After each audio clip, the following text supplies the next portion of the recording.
Skip the Line book summary. Let's do it.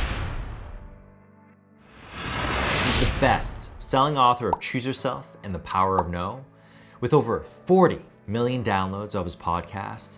And he's interviewed some of the greats such as Tim Ferriss, Mark Cuban, Arianna Huffington.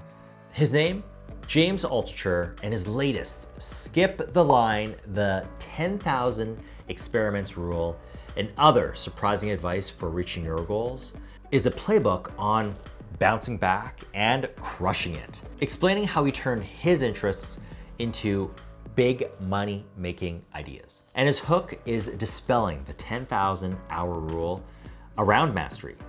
He says it's not about spending the time and the repetition, but rather executing. And in this case, 10,000 experiments to see what works so that you can bypass the line and skip ahead. Without further ado, here are the 5 big ideas from Skip the Line.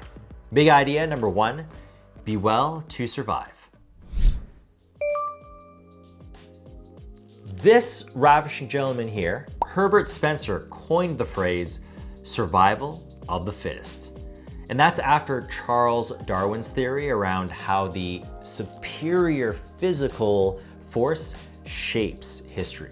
This may be true during the earlier days, but a lot of things have changed since Herbert's passing in 1903. James Wicca remixes it into survival of the wellest. You know, that headspace we have between these two meat receivers is now the most critical factor for today's survival. Just imagine this. If you were constantly content and satisfied with your life, how could anyone, even yourself, bring you down? You would just be unstoppable. What are some ways to get there? Introducing big idea number 2, exercise your possibility muscle. James Jedi mind tricked him out of the red several times by adopting the mentality of possibility. The more he practiced this, the more it became a way of living than simply a tactic that helped lift his spirits. And this reminded me of the adage of becoming 1% better a day. Train your brain to be 1% better is like any muscle.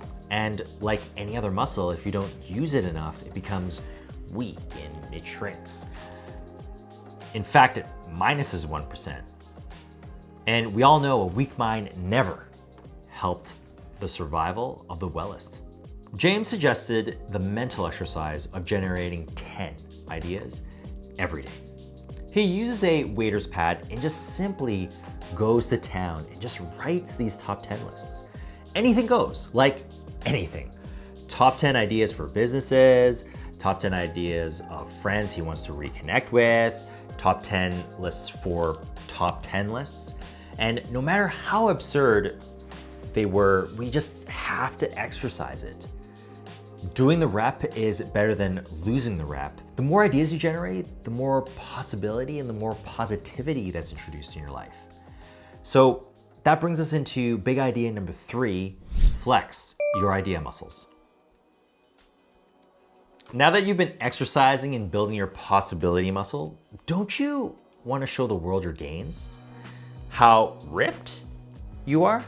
Even among you humblest of folks, this is where the magic happens. Sharing your ideas, especially if they are ideas for others, creates tribes. Let me explain. Ever notice when you warm up to others, when you share a commonality? Maybe you both have the love of sushi, or maybe you two know the same person.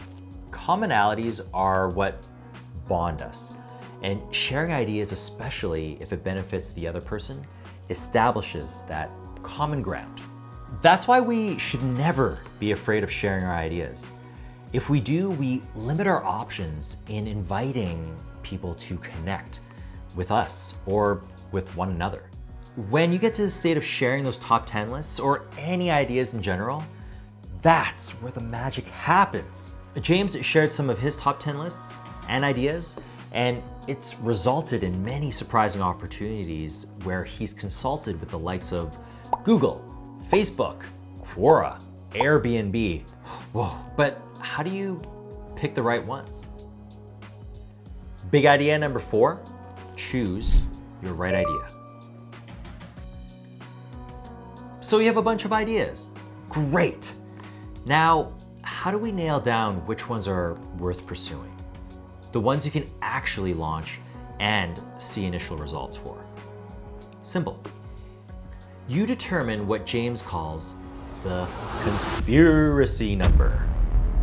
What this means is how many things have to conspire to make this idea a reality. And the lower the number, the better. Here's an example James uses. Your idea is to publish a book. Cool.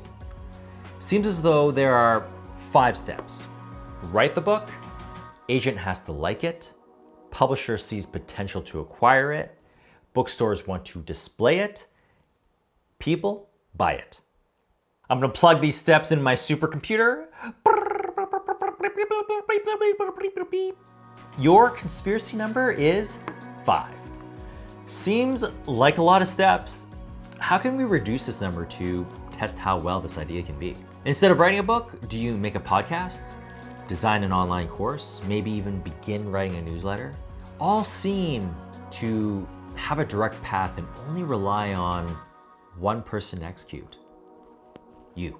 Out of all your ideas, figure out the one, the lowest conspiracy number, and go down that path. All the while following big idea number 5, be a life scientist. Now that you have a foundation for generating ideas and determining the right one to spend your time on, you have to begin experimenting. Along the way, a little voice may challenge you, make you doubt yourself. It could be someone or even yourself. To avoid this, think more like a scientist, where you create a hypothesis in executing your idea. The main points here are to be objective and not too attached to any outcome. This will allow you to get yourself to the finish line without letting anything, any emotions, any insecurities stand in your way.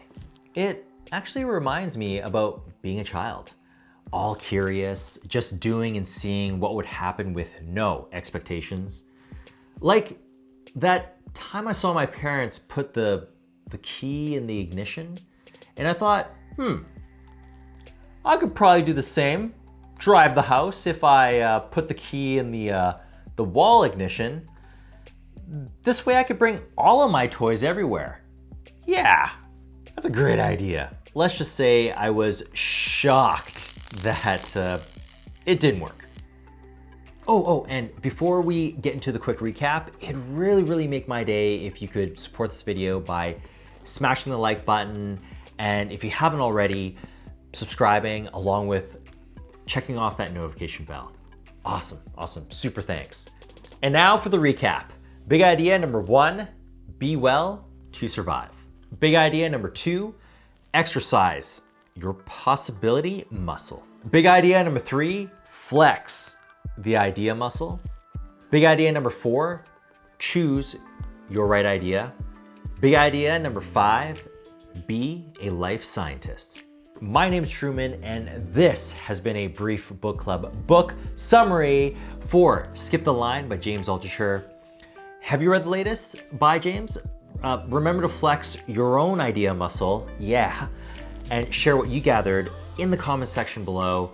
If you haven't read Skip the Line, what other ideas should all of us help you flesh out and contribute to and address? Sound off. Where? Comment section below. Thank you again so much for your time and your attention, and I'll see you in the next video.